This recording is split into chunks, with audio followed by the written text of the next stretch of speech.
Terdakwa kasus dugaan suap Hakim Lisa Rahmat hari ini membacakan nota pembelaan atau pledoi dalam sidang lanjutan di Pengadilan Tindak Pidana Korupsi Tipikor, Jakarta. Dalam pembelaannya, tim kuasa hukum Lisa menekankan bahwa tidak terdapat dua alat bukti sah sebagaimana disyaratkan hukum untuk menyatakan klien mereka bersalah. Menegaskan bahwa validitas hukum terletak pada prosedur yang adil, bukan pada kehendak kekuasaan. Oleh karenanya, setiap keputusan hakim yang didasarkan pada keraguan tanpa keyakinan yang utuh akan kehilangan legitimasi moral dan hukum. Lebih lanjut, Gustav Rubert, seorang filsuf hukum Jerman pasca Nazi, menyatakan bahwa hukum yang kehilangan keadilan bukanlah hukum, melainkan kekerasan. Usai sidang, Andi Syaripudin selaku kuasa hukum Lisa mengatakan pihaknya tidak menemukan fakta yuridis bahwa Lisa Rahmat melakukan tindak pidana suap seperti yang didakwakan. Tidak ada dua alat bukti sah sebagaimana dimaksud dalam pasal 183 dan 184 KUHP. Maka secara hukum Lisa harus diputus bebas. Selain itu, tim kuasa hukum juga menyoroti dugaan cacat prosedural dalam proses penangkapan dan penyitaan terhadap Lisa. Disebutkan bahwa proses hukum dilakukan beberapa bulan setelah peristiwa dugaan suap terjadi, tanpa dasar surat perintah yang sah secara hukum, sehingga dinilai sebagai pelanggaran serius. Ini dapat menjadi dasar untuk menyatakan seluruh proses hukum terhadap kliennya tidak sah.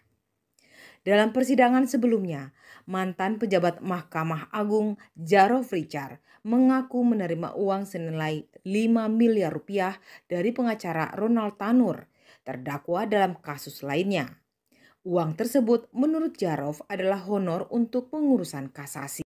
Ketiga, membebaskan terdakwa Lisa Rahmat dari segala dakwaan dan tuntutan hukum atau FRISPAK. Yang keempat, melepaskan terdakwa Lisa Rahmat dari segala tuntutan hukum atau oslah Sangkres PVD. Yang kelima, memerintahkan kepada jaksa penuntut umum untuk segera mengeluarkan terdakwa Lisa Rahmat dari dalam rumah tahanan Pondok Bambu. Yang keenam, memulihkan hak-hak terdakwa Lisa Rahmat dalam kemampuan, kehidupan, dan harkat serta martabatnya. Dituntutnya sebagai hakim ya, sementara kita tahu semuanya bahwa beliau ini adalah seorang advokat ya, atau pengacara ya, itu. Dan kedua yang ingin saya sampaikan bahwa ada hal juga yang paling krusial menurut kami ya, yaitu adalah adanya penyitaan ya, barang bukti yang memang itu tidak ada kaitannya dengan tindak pidana lah ya. Ya namanya orang dituduh memberikan suap, berarti barang itu telah berpindah, tidak mungkin ada di rumahnya. Nah, barang-barang yang disita itu dari kediamannya Lisa Rahmat itu memang tidak ada kaitannya dengan tindak pidana lah ya, seperti itu. Oleh karena itu memang harus dikembalikan, tidak bisa ya seperti tadi kita dengarkan bersama oleh kami bahwa jangan sampai negara ini dijadikan alat atas nama keadilan untuk merampok hak orang lain. Itu kan sama sekali hal yang sangat tidak diperbolehkan ya. Seperti terkait dengan sidang rapid besok, apa persiapannya? Ya kita lihat besok ya kan. Jawaban dari jaksa penuntut umum nantinya. Ya besok kalau masalah rapidnya besok kita lihat besok apa kita bisa berkatanya apa. Namun kuasa hukum Lisa menegaskan bahwa pengakuan tersebut tidak berhubungan langsung dengan Lisa Rahmat.